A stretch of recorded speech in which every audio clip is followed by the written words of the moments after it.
right, good morning, and again, welcome to the Unity Summit put on by One Community. We are so honored today to have such a fantastic panel to discuss LGBTQ and minority healthcare disparities. Statistic after statistic shows that LGBTQ people and minorities disproportionately face severe access to care issues. Access to care has been made worse by the policies of the federal government that has sought to discriminate against LGBTQ people, as well as strike down the Affordable Care Act without a plan to replace it.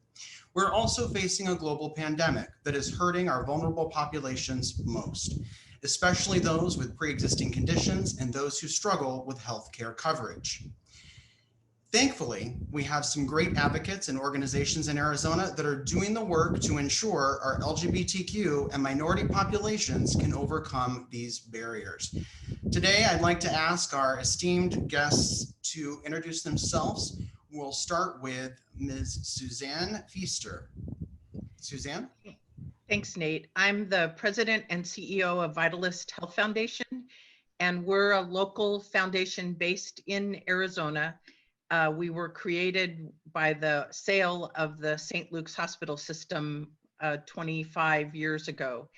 And our mission really is to build the health and well-being of all Arizonans. And so we fund statewide. We've had a strong commitment to health equity and targeting and addressing racial disparities and disparities within the LGBTQ community. So I'm very pleased and honored to be able to participate today. Thank you, Suzanne. And I know that you and your team are supporting the Cover Arizona Coalition, helping people to obtain affordable health insurance here in Arizona. I'm looking forward to hearing more about that and the work that you all are doing. Let's now go to Charlton Wilson from Mercy Care. Charlton.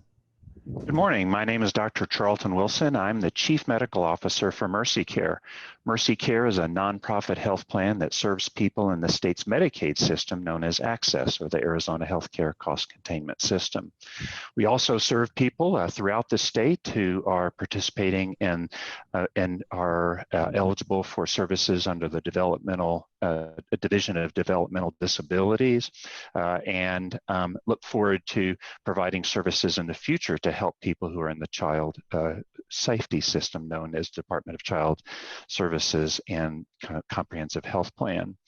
We also provide services for people who are in a dual eligible and have both Medicare and Medicaid needs within the state. Thank you. I apologize for the mispronunciation of your first name. I was looking at the spelling. I know it. But so thank you for being with us today. I find that Mercy Care plays such a critical role in the lives of so many Arizonans. They maybe know the name, but many people don't know quite the extent of the services that you and your team offer. So excited to hear more about that today.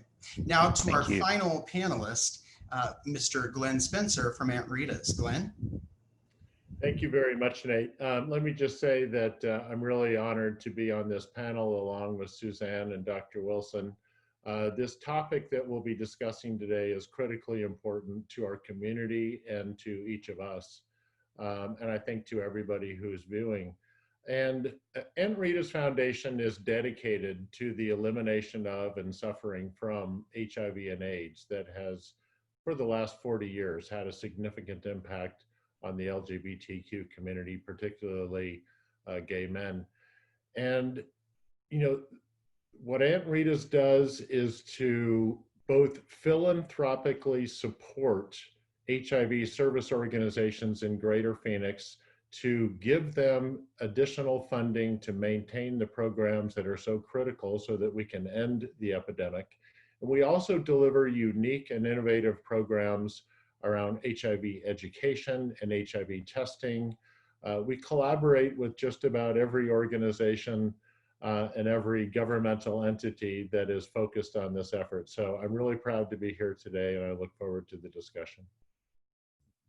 Thank you, Glen. And like Vitalyst and Mercy Care, Aunt Rita's plays such a critical role in the lives of so many Arizonans, particularly in the LGBTQ community. 1 in 10, the organization that I am the executive director of, is a member agency, along with 12 other agencies RITA'S Foundation also puts on the AIDS Walk here locally and has the upcoming Red Brunch. So looking forward to hearing more from you, Glenn, and all of the important work that you're doing. As I said, I'm Nate Rhoton, the Executive Director for 1 in 10. I've been serving with 1 in 10 for the last 5 years and have a background in the for-profit sector prior to that. It is my honor to serve as the Executive Director now of 1 in 10 and the incredible work that our team does in serving youth ages 11 to 24 across our state. So let's get right into the questions. We're in the midst of a global pandemic. How does the COVID-19 pandemic how does it highlight the importance of access to care? Obviously, we've seen that many marginalized communities, including the LGBTQ community, is at heightened risk versus the general population for contracting COVID. How does access to care improve public health for all of us? We'll throw this question out generally, and whomever would like to go first may do so. I'll jump in and, Nate, thank you so much for raising this discussion. And, what we have seen in our communities is we know that rates of COVID infection have disproportionately affected in our state, American Indian and Alaska Native populations, as well as Hispanic populations within our own state. And we've seen the impact that it has had on access to healthcare services. For example, when, various testing activities have gone on and have been participating in low income and minority populations, we've seen particularly that those are the areas where there is the greatest demand and the longest lines and the most need. So it really is evident through those personal experiences that we're all having here in Arizona that our minority populations are particularly affected. On a more global level, we've also seen, certainly within our Mercy Care data, that services, particularly for that we could normally track as being a part of routine care, like well child services, particularly in April and May, dropped off as much as 75%. And those kinds of things, which are important, not only accessing and making sure that our children are developing normally and getting the right care that they need, but their immunizations and how that can affect and even cause problems. When that drops off, we know that that is an indicator that we are not getting other kinds of preventive and services care. And then finally, I think all of us have read in newspapers and TV shows recently how the United States and Arizona have both experienced about a 20% increase in mortality in this first part of this year. And half of it is related to COVID, which we know is a very deadly, can be a very impactful and deadly disease. But the other half of that increased mortality seems to be coming from heart disease and cancer and diabetes and other things like that. And it's very much an indicator that people aren't getting the types of routine services that they normally would. So COVID has had a great impact, and it is really showing not only its own face in our communities, as we mentioned, but also its downstream effects by blocking or preventing access to care. I would also add that the policies that have been going on in the environment over the last several years have also added. I believe there's confusion about the Affordable Care Act because the current administration has been has really limited the ability for us to do marketing and outreach to let people know that they have insurance when it's available. There are challenges, even, we've had hundreds of thousands of people applying for unemployment insurance. They get information about SNAP, which is the food stamps, and can get information about TANF, but they don't get the information about how to join our state's Medicaid program. That ought to be something that's seamless, and yet there's no good connection between Department of Economic Security and our Medicaid, the Access program. And I think there's just been, again, some real strong cultural distrust of the government in the way both things have been handled historically, and with the changes in the public charge rule and those kinds of aspects. that local communities have just not been trusting of the federal government. I liken the approach the governor brought in people in fatigues, military fatigues, doing testing, and then wondered why people didn't show up. And what we were hearing is the Wesley Community Center, which is in Maryvale, was flooded with people trying to get tests. So the lack of cultural sensitivity and understanding of these populations that are more adversely affected, I think has caused even greater problems and exacerbated the disparities that exist, because people have been unsure, there's been misinformation, there's been conflicting information, and they just don't know who to trust and where to go for help. And Suzanne, I think you highlighted a couple different issues there that are so critical. Within the LGBTQ community, we're clearly a cross-sectionality of so many different marginalized communities, which increases the issues, tenfold, if you will. Glen, with the member agencies of RITA'S, what are some of the things that you're hearing around this access to care and how that's been an issue here, maybe locally in Phoenix and Arizona? Thanks, Nate. And let me also just say, with respect to COVID-19, for those of us working in the HIV community, I mean, this is a bit of deja vu and or PTSD, depending on what you experienced in the 1980s. For long-term survivors who survived the HIV epidemic in the 80s and are still around today, I mean, they really are kind of having a sense of PTSD and going through COVID-19. And sadly, some of the same issues that Suzanne touched upon in terms of, our government's response to the pandemic is a whole heck of a lot similar to some of the issues that were happening in the 80s. And so it's very sad, and it's just challenging, that here we are again. And I think, Nate, to address your question with respect to the member agencies that are working in HIV, I mean, everybody has had to adjust. We are all trying to engage our clients and our patients in unique ways. And I think this is true across the board in whatever kind of public health or healthcare setting that somebody is working within. And it certainly put challenges on the systems, but the end user of those systems are patients. And those patients, many of whom are at risk and in need of medications, in need of quality health care. There is concern about what may happen when people kind of go back to the physical exam room. And what kinds of conditions will be discovered that telehealth perhaps was not discovering.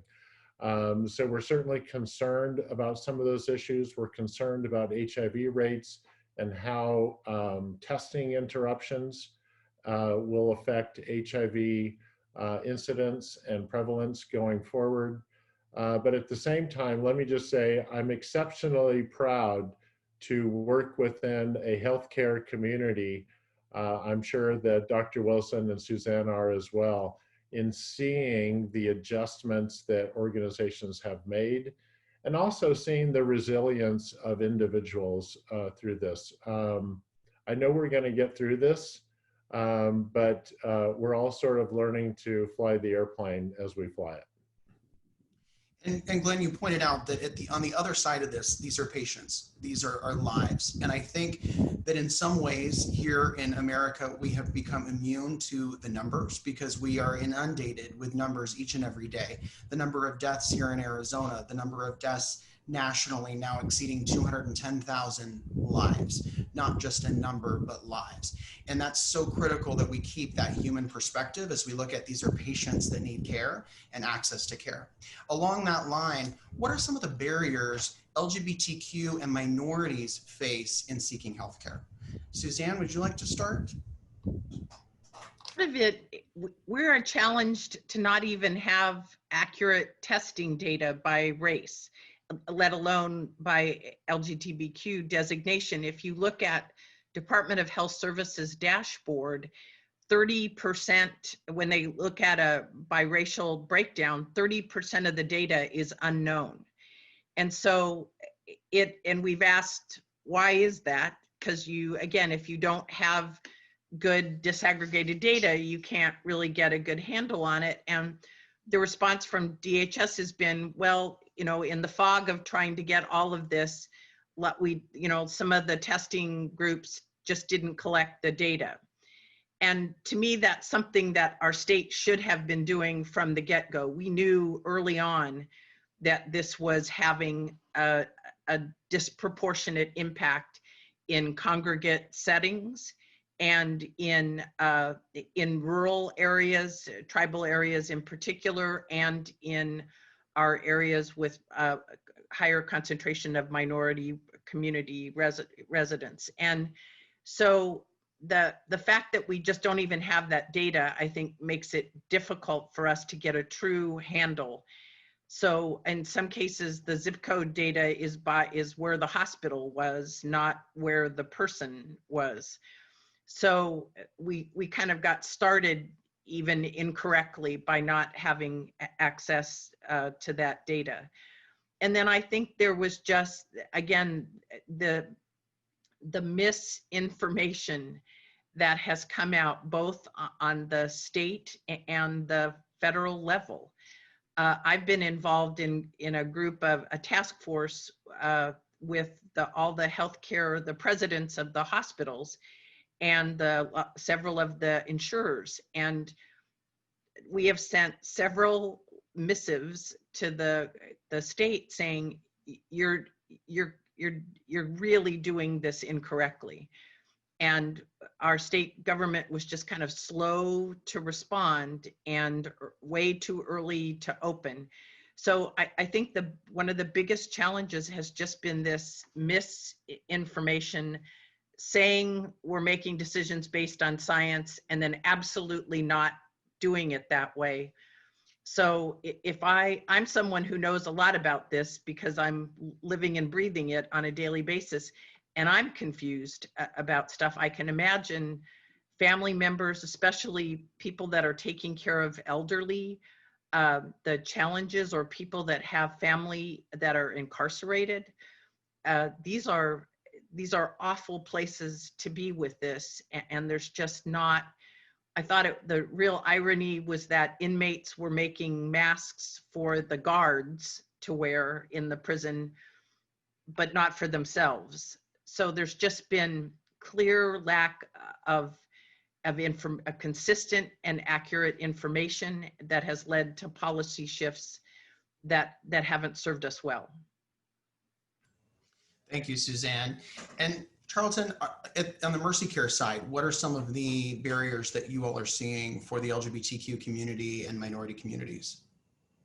Well, what we are very aware of is that while not only the usual places of healthcare have been blocked or perhaps restricted due to concerns about spread of COVID.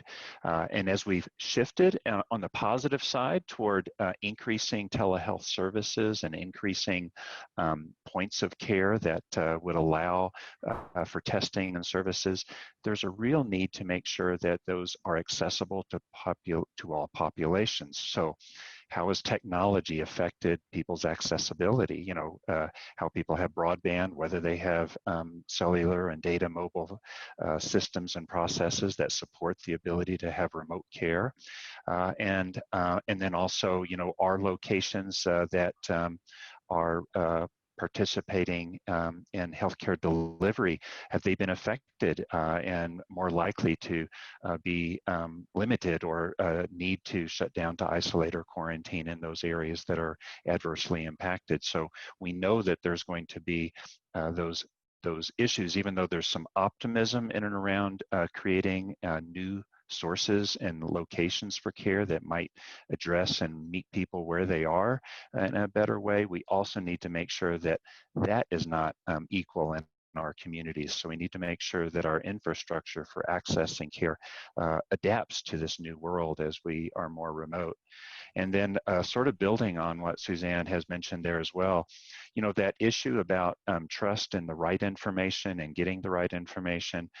Healthcare in the United States still, one of the barriers is making sure that we have a healthcare workforce and delivery force that is open, aware, competent to speak with all people in our community. So whether that means by the color of one's skin or the background and the lived experience that one has, we need to make sure that our workforce is able to deliver care to all people. And as I'll share a little bit later, how does our information systems in and around particularly Mercy Care help people navigate our healthcare system to identify where is it that I, as a consumer of healthcare, would like to go? How do I get information that would help me meet my needs? So we want to engage people even better. And historically, healthcare has been, you get what the healthcare delivers, and we need to start shifting and to say, this is what I need. How can the healthcare come to me in that way? And thank you for that. And as Suzanne hinted, the state's response and or use of science in their response or lack thereof has hindered some of this. Have you seen that on the Mercy Care side? How has it helped or hindered your response internally and to serve your patients? Well, you know, what I would say is I know that the doctors, nurses, pharmacists, all of whom are in hospitals, all of whom are on the front lines of delivering care and services, are doing their best to get the right information, doing their best to share information, make sure that the science is there. You know, certainly, you know, what things that we have done along with Access's leadership is to make sure that open and have permissive activities in and around testing and testing processes, making sure that all labs are paid and paid equally, that it's a part of the benefit, making sure that if care and services are needed for COVID treatment in particular, but for these that we make sure that we have that information or that accessibility there. So whether it's a mobile site or other places like that, that people can get care in those areas. I certainly know that you know, the healthcare professionals are learning more, and it's you know, it's one of those learning experiences that I've had as well. Is each month we do learn a little bit more, and we need to share that information. So we've participated in trying to help this process along by supporting webinars, supporting programs like this, participating in activities, whether it's the American College of Physicians or others, to say how do we share this information? And that's but you're right, it's very critical that all of us get the right information and the best information. Thank you for that. I do want to give a quick reminder to folks that are tuning in. Please feel free to drop your questions in the Q&A box. You can click on that at the bottom of your screen. We'll be working those in throughout where we can, and then also have time at the end for a question and answers. But so if you're inclined during you know, someone's remarks, it spikes a question for you, sparks a question, please feel free to drop that there. Glen, as you've been working with Aunt Rita's now for quite some time, and we're talking about barriers here that the LGBTQ community face, and I know from our youth data from last year, only 54% of the youth that we serve are out to their doctors, which also affects the quality of the care that they receive. What are some additional barriers there? And why do you think we still are at a time where particularly young people, but all LGBTQ people, question if they can come out to their medical provider? Yeah, I think this issue is extremely multifaceted and complicated. You know, access to care for the LGBTQ and minority communities really begins with the more complicated and challenging decisions that they make initially on how to access care. I mean, they're really looking to providers that not only look like them or have the same kind of lived experiences that they have, but will be responsive to their needs. And the truth is, they really have to hunt. Aunt Rita's Foundation has established hivaz.org and the Spanish language counterpart VIHAZ.org that provides a directory of service providers that sort of have the Aunt Rita's good seal of approval, if you will. You know, that these organizations and these medical providers are committed to providing service. And so having that information available to the LGBTQ community and minority communities is critical. And Nate, as you discuss in terms of what happens in the exam room, I mean, gosh, where do we begin?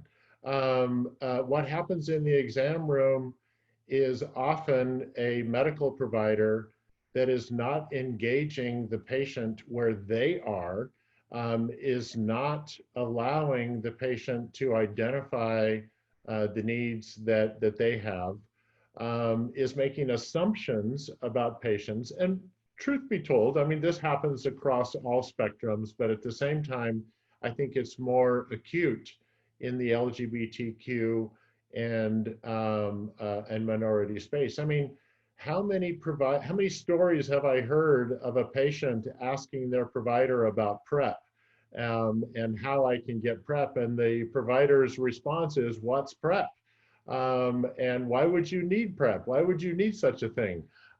So instead of engaging the patient in conversation around sexual health and in a non-judgmental, unbiased, and sex-positive way, the truth is we're still stuck in a society that has a great deal of stigma around sex and a great deal of stigma around sexual orientation, and a great many assumptions that medical providers make about their patients. And we hope that we will see a day when the medical community is very, very comfortable discussing sex and sexual behavior with the patient population and engaging them in these conversations. We all know it's a normal part of life. We all sort of just have to kind of get over it and be willing to deal with patients where there are.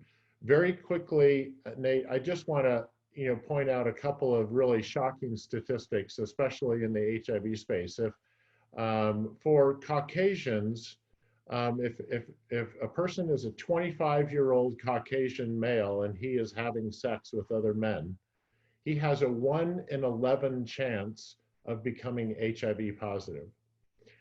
For the Hispanic and Native American communities, a 25-year-old male who's having sex with other men has a 1 in 4 chance of becoming HIV positive in his life. And an African-American 25-year-old male who's having sex with other men has a 50-50 chance of becoming HIV positive in his life. And the transgender community is just off the chart in terms of HIV risk. So those kinds of disparities in our minority communities that exist in the HIV arena, I mean, they certainly exist in the general healthcare arena, but at a day and age when we know exactly how HIV is transmitted, we have all the tools in our toolbox to prevent the HIV, it's still very, very sad to me that anyone has to become HIV positive and that patients aren't necessarily getting the information that they need to prevent it. And we are, in some ways it feels so close to really reaching that 90-90-90-0, and maybe you can talk a little bit about that, Glenn, in a moment, but we're still yet so far away in so many ways.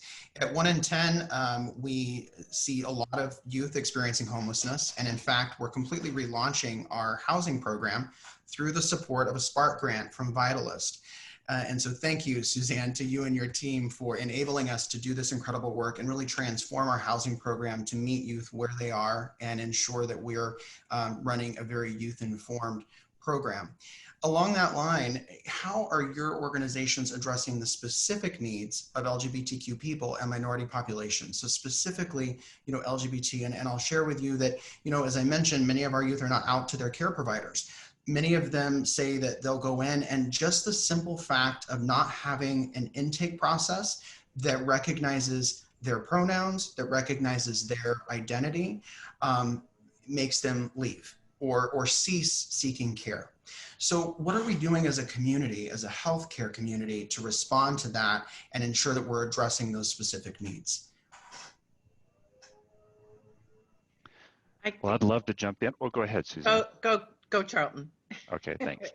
One thing that, here's a few things that we're doing to make sure that we are open and accessible.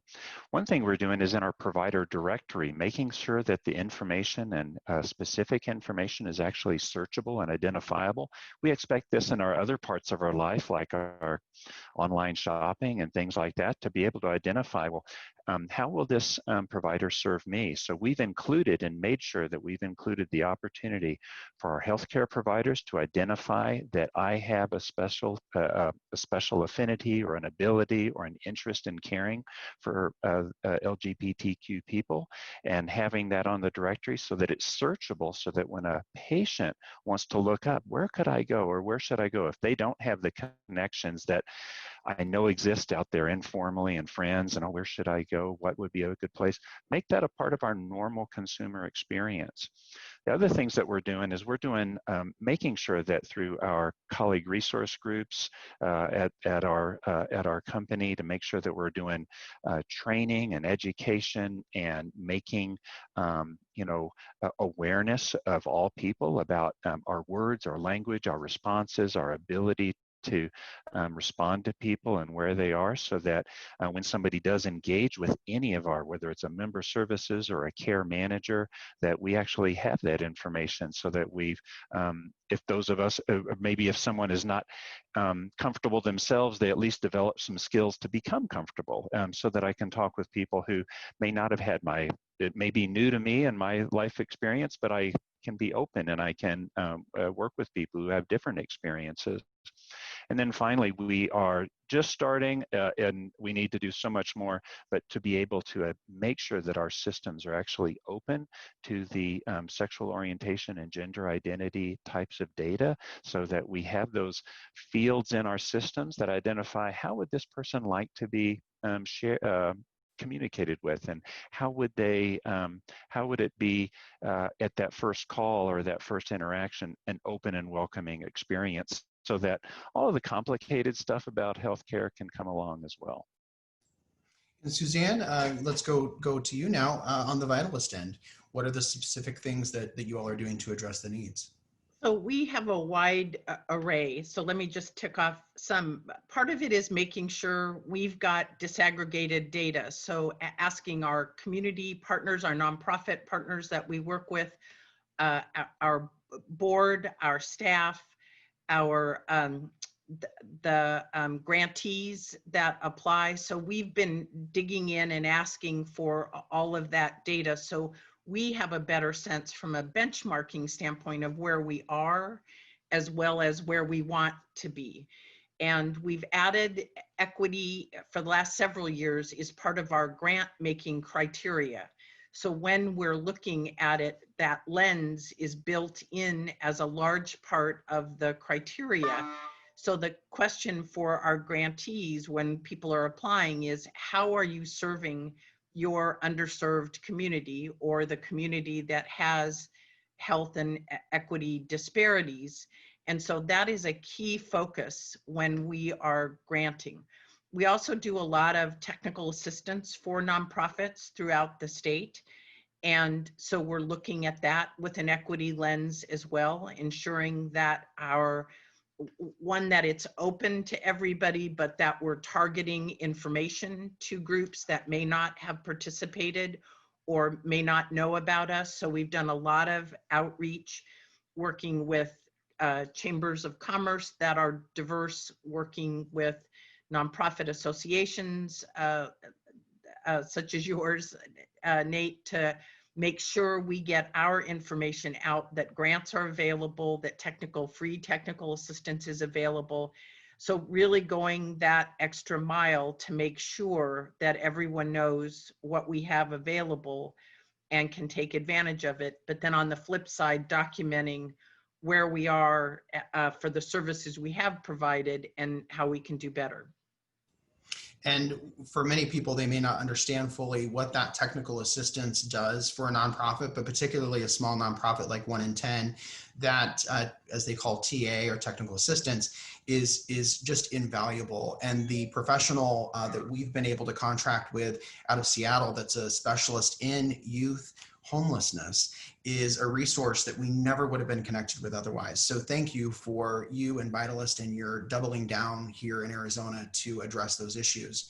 Now, as we look at specific to the LGBTQ community, Glen, obviously Aunt Rita's has been serving the LGBTQ community for quite some time, and HIV is still now on the rise in Maricopa County, particularly in our youth populations. What are some other specific things that you and your partner agencies are doing to address this?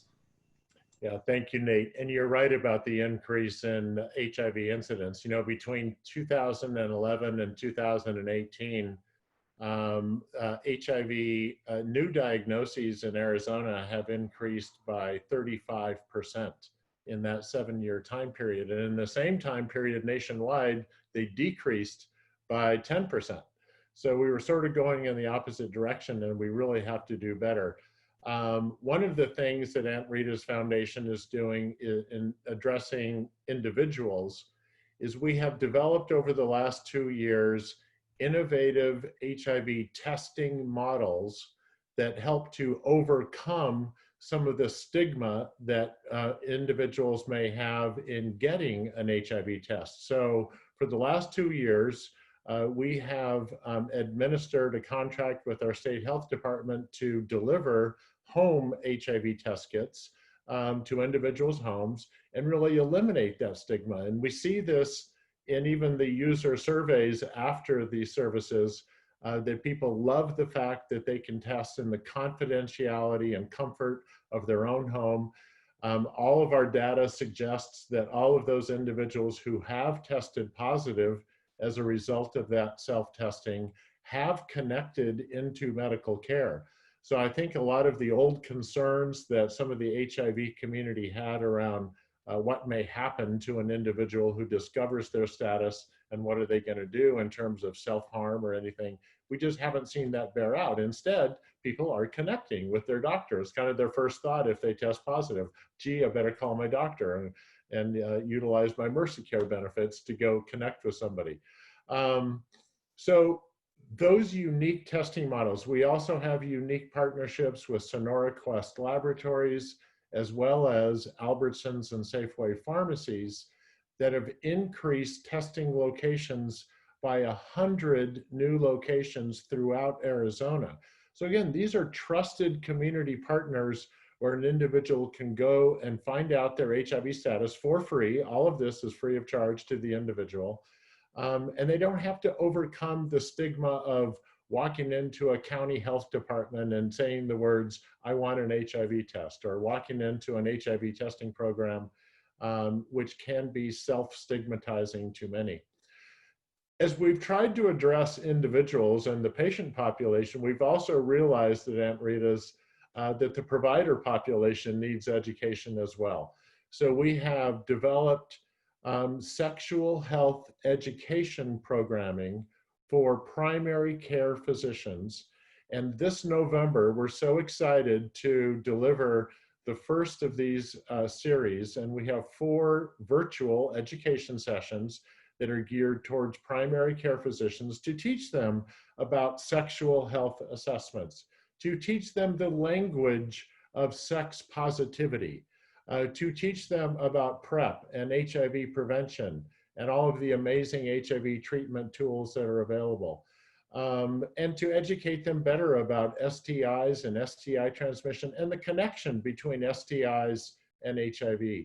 So at Aunt Rita's, we're really trying to focus both on the patient population as well as the provider population to sort of overcome some of these barriers. And before I stop, let me just also give a shout out to Mercy Care, because for decades, Mercy Care has provided a specialized case management service for persons living with HIV uniquely among access providers to help those patients who are enrolled in Mercy Care to navigate all of the different HIV systems. So kudos to Mercy Care for that additional service provided to the HIV community.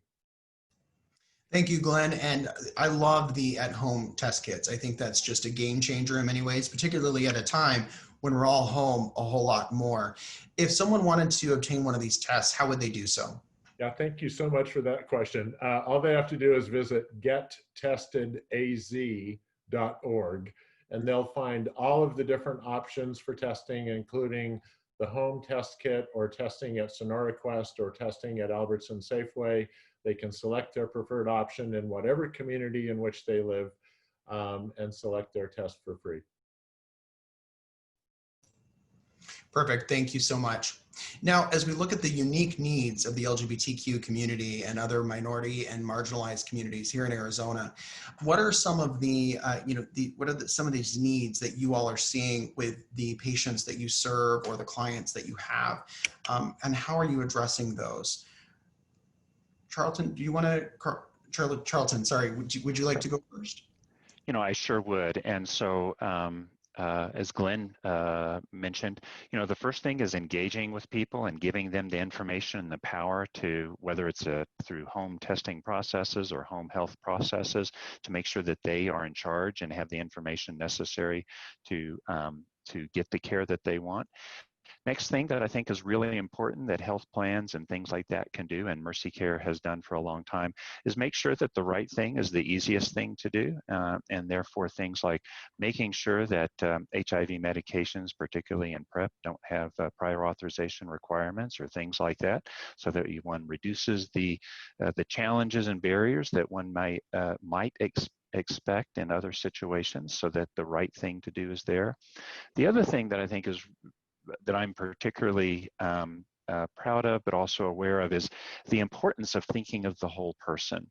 So when one thinks about the whole person, one starts to bring in things like behavioral health and mental health issues, substance use issues, along with sexually transmitted infections and PrEP and HIV and all this together. But if you think of the person as the whole person and you think, how do my systems, policies, processes work together to give that person what they need for their health and make it the easiest thing to do, we can actually help reduce some of those barriers and specific unique needs that our data shows, and maybe our data needs updating, all that, but do show as particular challenges within the LGBTQ community. Issues of, and obviously much of this comes from stigma and marginalization, but how do we make sure that we're addressing substance use, mental health issues, holistic health care? I think all of those things are things that we can all do, whether we're in policy or direct services or health financing and things like that, that will make healthcare address those needs of this community. And have you all seen an increase in the behavioral health and substance abuse needs of our community at this time with the pandemic?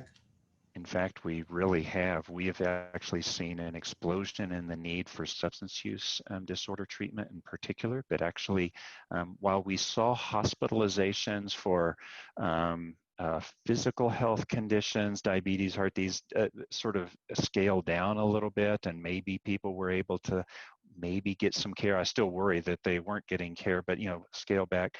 Our need for behavioral health hospitalization and residential treatments never decreased throughout this entire epidemic. So there was a great demand. So if you consider, people were already a little bit shy about getting care during this time because we were concerned about being out and about. It never decreased for the behavioral health needs, and in fact, this increased particularly in substance use. And if someone wanted to contact Mercy Care, if they themselves are struggling with a substance abuse issue or a loved one or family member, friend, how would they go about doing that? We have a website, we have social media, we have a phone number, and if you're, and we will do our very best to help you. And if you need help with not sure about whether you have coverage or aren't need, maybe you work with one of the other access plans as well, please reach out to us and or any of the health plans, and we'll make sure that we help connect you, or with maybe some great organizations that Suzanne and others work with that'll actually help guide people toward making sure that they have health insurance coverage wherever that may come from. Thank you so much. And Suzanne, on the Vitalyst front, what are some of the unique needs that you all are seeing for marginalized communities, including LGBTQ? So we don't serve patients per se. Our customers, if you will, are nonprofits. And clearly the nonprofits have been deeply impacted. But some of the things, I feel like I've been the Debbie Downer in this conversation, but some of the things we are doing proactively is there is a Cover Arizona coalition. So you can go to coveraz.org, and that tells you all the different ways you can receive insurance coverage. And we've done targeted outreach. We know we have pretty good data of who is uninsured by zip code. And so we've done and will continue to do outreach to those zip codes, particularly targeting Hispanics in West Phoenix. There's been several pockets there where we know there's problems and people can get insured, and in tribal communities. So there's been targeted outreach in those areas. We also helped stand up with a number of other partners the 211. So people can just dial 211 to get a whole array of services. And so everything from where to find a COVID test to how to find housing supports. One of the things we haven't really talked about is those other elements. Even though there's been an eviction moratorium, we've still had people lose their housing. We know our homelessness, and once the eviction areas are, or the eviction moratoriums are lifted, we are very worried about having a flood of people. So we've been working with the nonprofits in the housing space.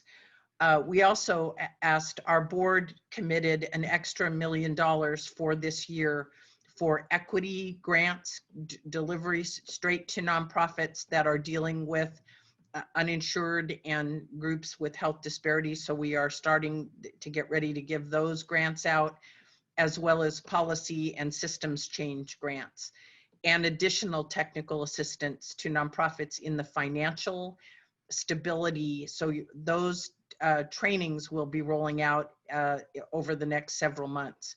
So trying to work on both the health and well-being of nonprofits, as well as helping people connect to services. And for those that want to find out more information about the group that Suzanne mentioned, the coalition, go to coveraz.org. Glen, you've already mentioned that the HIV epidemic is growing here in particularly Maricopa County, but what are some of the specific things that you've seen your partner agencies doing to combat that during this time, and how are they doing so? In terms of testing, I think we're seeing a lot of creativity in testing, whether it's drive-up testing that has been implemented at places, a greater emphasis on self-testing, but Nate, the needs, the unique needs of the LGBTQ community and the minority communities are really profound. And they really need services that are welcoming to them and really approach them with dignity and respect at every single level. I can't tell you how many times when I'm speaking with a medical provider that wants to become more LGBTQ friendly, and I usually start by saying, well, why don't you first go to the One Community Foundation and get your open for business sign so that you can have an immediate greeting to the LGBTQ community that is sort of universal in Arizona, thanks to One Community, to say, hey, we welcome the LGBTQ community. As Dr. Wilson referred to, reviewing forms and reviewing the information that's collected from patients about their sexual orientation, their sexual identity, and not being afraid to address these issues. In fact, we all kind of want it, right? I mean, we want to be engaged in these challenges. So there's a lot of shifting that needs to take place from the services that are available so that they are both welcoming to the LGBTQ and minority communities, and also along the way treating us with as much dignity and respect as possible. Thank you, Glenn, and thank you for mentioning the Unity Pledge. One Community has been running the Unity Pledge for quite some time, but yet there's still so many organizations that have not signed on. For our audience today, you can go to openaz.co, openaz.co. You can personally sign the pledge. You can also take it to your company and see if they'd be willing to sign on behalf of the company. So there's the personal side and the company side. And what this does is it really helps to create a voice for our community so that when we are looking at policy changes, we can go in and we can say, look at the companies that have signed this Unity Pledge. They have pledged to do this work. So again, that's at openaz.co. And by the way, it started in 2013. It's the largest equality pledge in the nation. So as we look at what we're doing here in Arizona, we have a lot to be proud of, but there's still a lot of work to be done. I know 1 in 10, we're solidly working for the last few years on a ban on conversion therapy here for minors. We're one of the only states here in the Southwest, in fact, the only state in the Southwest that still allows it technically. What other policy changes could decrease the disparities in care for LGBTQ and minority populations in what we face? Who would like to take that question first? I'll start. Vote. Vote and get 10 of your friends to vote. And as you vote, ask, particularly at the state legislative level or the congressional level, have these candidates been supportive of the underserved and LGBTQ issues, or have they not? There have been several legislators, and we've had several policy tried to be enacted that have absolutely will make things more challenging. And so this is the perfect time to exercise your civic duty to understand who has supported those policies, who is opposed to them, and then to exercise your democratic right, small d, democratic right to democracy. We hope to have the largest voter turnout. There's a story in Costa Rica, a small country that's like 90% voter turnout. And we're thrilled if we get 60%, and in the primary, it's closer to 30%. It probably should be at historic levels, but boy, now is the time to get you and your friends to talk. I just had a Zoom with some friends and we were going through the judges, talking to each other, but be informed, make a plan, and vote. Exercise your right. That is the single most important thing you can do in the next 30 days. And by the way, you can still register to vote due to an extension in that timeline. So please make sure that you do so if you're not currently registered. Thank you, Suzanne, for bringing that up. I was just thinking I'm lucky as a moderator of this group that I don't have to remind you that you only have 15 seconds left and interrupt you, as some moderators have experienced here recently. Charlton, what are you seeing on the Mercy Care side, and what are some of the policy changes that could help decrease the disparity? Well, one, I want to compliment my organization for adding equity and across race and gender and identity into our mission statement, and our commitment to sign the Unity Pledge as well here today. So I think organizations can look inside themselves and say what's going on.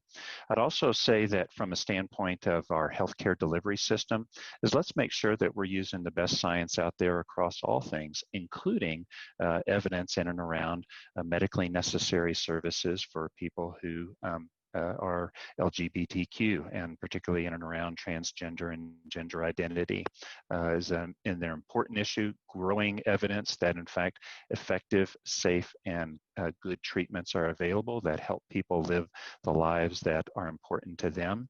I would be remiss if I don't mention that in fact there is a a policy issue in and around a state statute in and around that excludes gender revision reassignment surgery.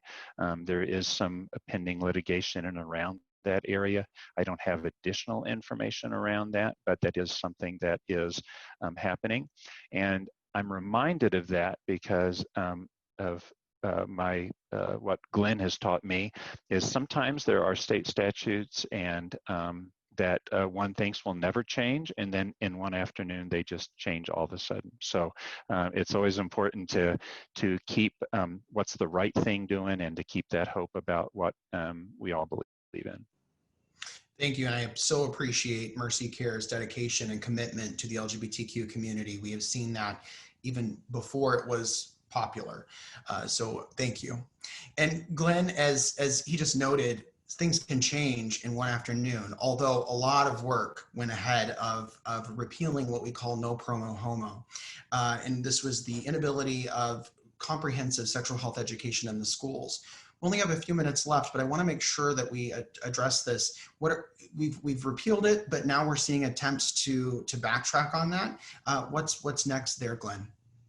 Yeah, as Dr. Wilson referenced, it was sort of a magical week, you know, when no promo homo was repealed after years of coalition building and coalition work to try and make it happen. But we'll take it anyway that it comes about.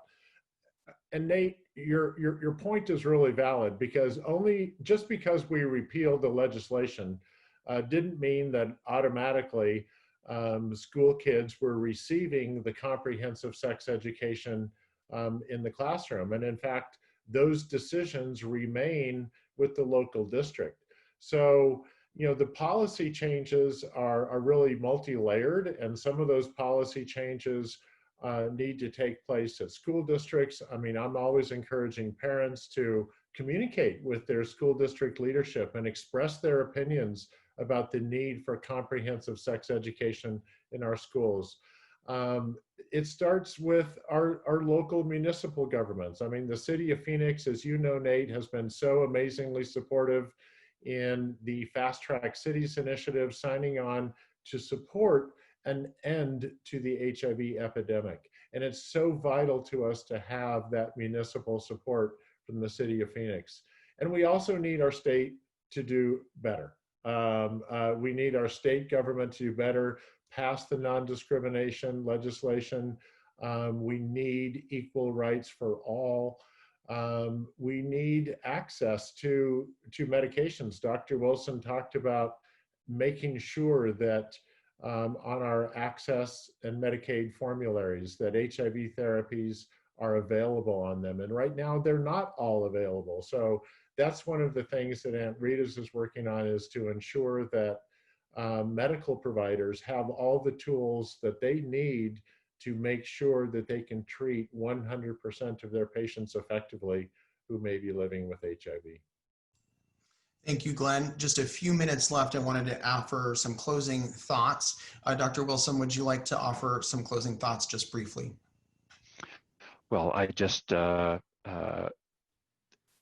talking, being engaged, in working with others, that's how we solve problems. And so I remain really optimistic, particularly here in Arizona, because we do have a culture of talking with each other and working through problems. And so I remain optimistic. Thank you, and thank you for being on the panel today. Suzanne, closing thoughts? I would echo what Charlton has said. We have a collaborative gene here in Arizona, and I've seen it with the funders over this last year that have joined together to help create pools that got emergency money out to nonprofits very quickly throughout the state. There's been collaborations going on with the nonprofit community. There's been great collaboration among the hospitals, who are rivals, but in this unusual time have really joined together, working with the public health departments to try and get that. So we have that collaborative gene. We have the ability to bring people together to make change happen. So I too remain optimistic in the face of just an incredible, this will be a year no one will ever forget, but I hope we come out of it at least stronger and wiser. Yeah, a year for no one will forget for sure. Thank you, Suzanne. And Glenn, final thoughts, about 30 seconds here. Yeah, I think challenge is an opportunity for positive growth and change. So I'll echo what Dr. Wilson and Suzanne had to offer. I will say that change and movement is sometimes takes a while. It does require persistence. In the terms of LGBTQ and minority health and access to health, it does require a focus both on the general public and the individuals, as well as our medical systems. Both need our attention and both need support. Thank you, Glenn, and thank you all for being with us today at the Unity Summit discussing LGBTQ and minority healthcare disparities. I feel like we could have used a whole nother hour. For those of you in our audience, if you have any questions or need more information about 1 in 10, please go to oneinten.org. It's spelled out O-N-E, the letter N, T-E-N.org. And a big thank you to One Community for hosting these critically important conversations. You all leave me very hopeful about the future of Arizona and the changes that are right around the corner. Thank you for tuning in today. My name is Nate Rhoton with 1 in 10.